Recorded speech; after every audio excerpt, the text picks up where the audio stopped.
Blue Panther contra Love Machine, máscara contra máscara, la función cumbre de la empresa mexicana de lucha libre en la época moderna. 1992 fue el año donde la lucha libre por televisión se consolidó como uno de los programas más vistos por los televidentes en México. Al inicio de ese año, Canal 13 y Televisa ya competían por presentar al público un buen producto, y cada canal lo conseguía. Había público para todos, sin embargo, las transmisiones de lucha de Televisa acaparaban el grosor de las masas, ya que el tener más tiempo al aire le permitió crear personajes que poco a poco fueron metiéndose en el gusto del público, no importando que en ese momento no tuvieran la calidad que el verdadero aficionado a la lucha podía notar. Ejemplos: Octagón, Máscara Sagrada, Volador, Misterioso, etc. La niñez de ese entonces fue hechizada con estos personajes debido a la publicidad, en ocasiones exagerada, que se les daba no nada más a ellos, sino a todos los luchadores que militaban en la empresa mexicana de lucha libre, hoy Consejo Mundial de Lucha Libre. Se trataba de reclutar televidentes a como diera lugar, así que los comentaristas de Televisa narraban de forma superlativa toda acción y reacción que en el ring sucedía. Es por esto que casi cualquier luchador que llegaba a la empresa mexicana de lucha libre solo necesitaba un equipo vistoso y realizar algunos lances para que en poco tiempo se convirtiera en estrella. Esta situación no solo era exclusiva de mexicanos, sino también sucedía constantemente con extranjeros, de los cuales el más destacado fue sin duda el Vampiro Canadiense, el que sin prácticamente nada de recursos luchísticos, en tan solo unos meses se convirtió no solo en estrella, sino en toda una figura de la lucha libre nacional.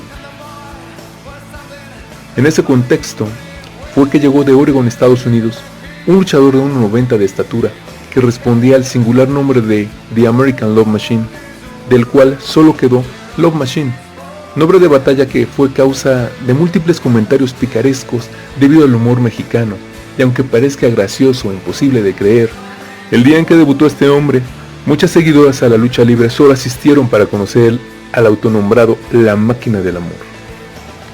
Su debut fue el viernes 15 de noviembre de 1991 en la segunda lucha de uno de los carteles de las eliminatorias por el Campeonato Mundial de Tríos del Consejo Mundial de Lucha Libre. Love Machine, Black Magic y Máscara Sagrada enfrentaban a Pierrot, Jerry Estrada y Blue Panther. Desde que llegó al ring, Machine fue presa de muchos comentarios, pues su máscara y equipo no eran espectaculares.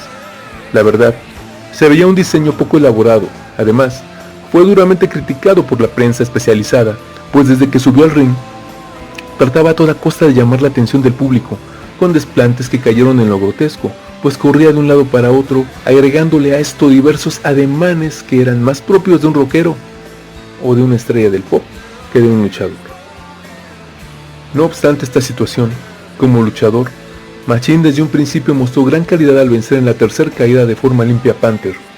No se vislumbraba aún ningún tipo de rivalidad, pero para el segundo enfrentamiento, Machine siguió dominando a Panther, por lo que en la segunda caída, el maestro lagunero, tratando de intimidar al norteamericano, le quiso quitar la máscara. Sin embargo, lo único que logró fue hacer enojar a Machine, que a la primera oportunidad se desquitó hasta lograrle quitar la tapa a Panther.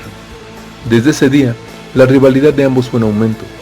Para la siguiente semana, Panther mandó al hospital con una pierna muy lastimada a Machine, quien tuvo que utilizar muletas, y para el cierre de temporada de la Arena México, teniendo como lucha estelar el choque de máscaras entre Aníbal y Máscara año 2000, cuando Love Machine subió a disculparse por no luchar, Panther le destrozó la muleta en la pierna lastimada, además de atorarle y comprimirle el pie derecho en una butaca, razón por la cual Machine tuvo que utilizar hasta una bota ortopédica.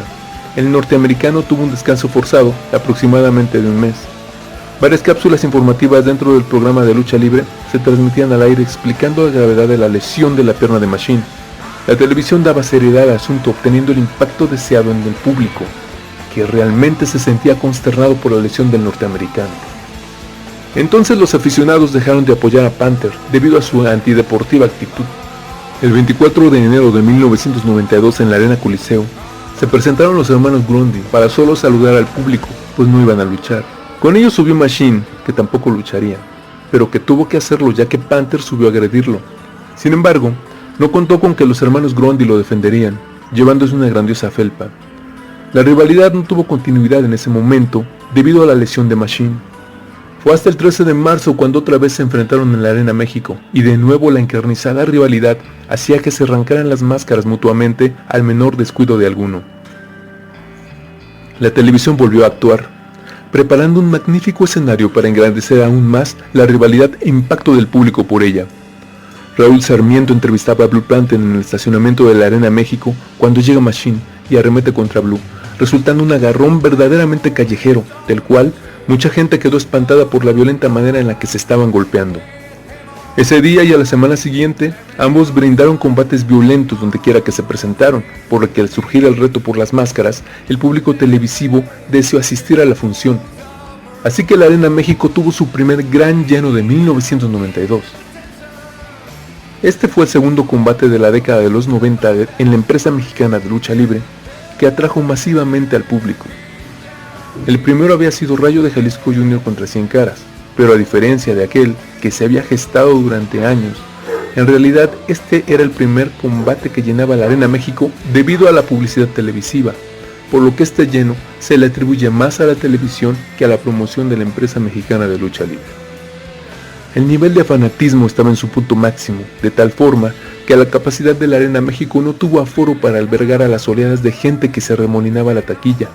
Así que fue necesario colocar una pantalla gigante en el estacionamiento para que todas aquellas personas que no habían podido entrar pudieran disfrutar de la culminación de esta rivalidad. Se vivía un gran ambiente, un ambiente de lucha libre en verdad impresionante, pues en todas partes, en cada sector de la sociedad, se comentaba nuestro deporte espectáculo debido a esta función. Nunca antes la lucha libre gozó de tanta popularidad, en particular la rivalidad Panther contra Machine había contribuido en gran escala para que así fuera. Las luchas de respaldo fueron en verdad de lo mejor. Todos los luchadores se esmeraron por ofrecer un cartel inolvidable. Los Intocables, comandados por el entonces Bocazas Pierrot, eran recientes campeones de tríos del Consejo Mundial de Lucha Libre tras vencer a los Infernales, y para esta ocasión, en verdad se vieron magníficos al vencer al trío conformado por Octagón, Apolo Dantes y Máscara Sagrada. En la lucha especial, Conan, Perro Aguayo y Rayo de Jalisco ofrecieron una lucha de alarido venciendo al trío Dinamita.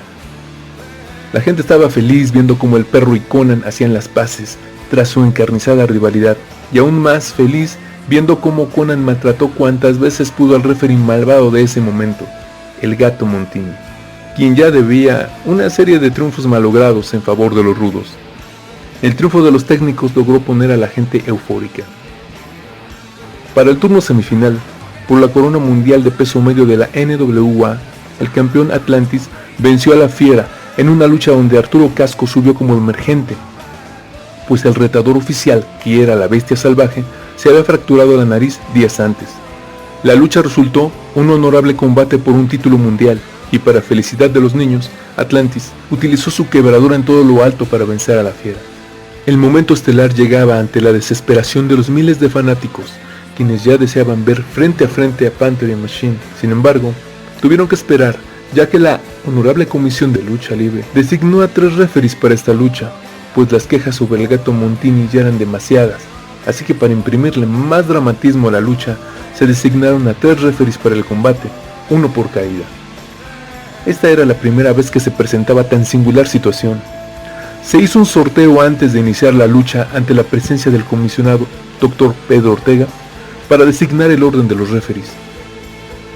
Vitorino, que en paz descanse, anunciador oficial de la empresa mexicana de lucha libre, con su acostumbrado tono de voz anunció entonces: la primera caída será referiada por el popular Pompín. Se refería a popular por su errónea decisión en la lucha donde Aníbal perdiera la máscara, por lo cual se llevó una gran rechifla. La segunda caída será referiada por Roberto el Güero Rangel. En ese momento la gente hizo un silencio, pues para la tercera caída, el encargado de impartir justicia sería el Gato Montini, que levantó los brazos sonriendo malévolamente, al saberse referee de la tercera caída en esta lucha tan importante.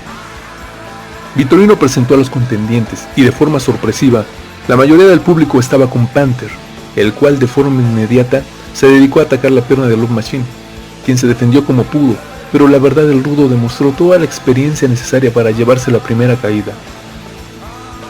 Así, tras aplicarle una brutal quebradora y en su rodilla arquear lo más que pudo el cuerpo del gringo, logró rendirlo. Para la segunda caída, subió el Güero Rangel a referiar y como siempre, lo hizo de la mejor manera. El dominio de Panther siguió, pero cuando Love Machine reaccionó, el público la abucheó en grande. Los gritos de México, México y Panther, Panther retumbaban en la arena. Sin embargo, a Love Machine no le importaba. Hizo un gran esfuerzo por llevarse la segunda caída con todo tipo de castigos y hasta una plancha hacia afuera del ring. Todo parecía indicar que Panther perdería la segunda caída, pero después de que el mexicano se levantara de varios toques de espalda, Love Machine hizo el movimiento prohibido en la lucha libre mexicana, el martinete, perdiendo con ello la lucha. Love Machine reclamaba, pues no estaba enterado de la prohibición de ese castigo, que en Norteamérica pertenece al repertorio normal de una lucha. Enseguida los comentaristas de televisión, como de costumbre, aprovecharon para exagerar la situación e informar a todo el público de la gravedad del martinete. Blue Panther puede quedar fuera de la lucha. Mientras, en el ring, se veían dos frustraciones, la de Panther, que a pesar de haber ganado, yacía sobre la lona lastimado e inconsciente, y la de Machine, que pese a estar entero y de pie, era el derrotado ante el disgusto general del público, que se alteró todavía más al ver que cuando se llevaban a Panther en camilla, el gringo se le fue encima. Su enojo era lógico, pero el público mexicano, como de costumbre, apoyó al caído, y el villano de la historia fue Love Machine, que después de más de 20 minutos de finalizado el combate, se quitó la máscara, y así conocimos el rostro de Art Barr, que según en palabras del Dr. Alfonso Morales, era el hechicero en el circuito de la NWA. Esta lucha fue la que estigmatizó al martinete como un castigo mortal en México, y todavía cuando se llega a aplicar dicho castigo, se le recuerda esta lucha como la iniciadora de este gran mito. Y mencionamos este gran mito porque durante muchos años, en la sagrada lona del Toro de Cuatro Caminos, en la misma Arena México, en las arenas de la periferia y prácticamente todo el país, así como en Japón y en Estados Unidos, era aplicado este castigo muy comúnmente, sin las trágicas consecuencias que tuvo Blue Panther. Como el título lo menciona, esta fue la función cumbre de la empresa mexicana de lucha libre de los tiempos modernos, es decir, desde que la televisión regresó a transmitir lucha libre, porque en un mes, la empresa mexicana de lucha libre fue prácticamente mutilada de su elenco, debido a la salida de muchas de sus estrellas cuando la AAA inició actividades, por lo que la empresa vio verdaderamente disminuir su popularidad y tuvo que pasar mucho tiempo, años, para que la Arena México se volviera a llenar de esa forma. Por cierto, cuando AAA inició actividades, Panther ya estaba recuperado de su mortal lesión, a menos de un mes de ocurrir esta grandiosa función.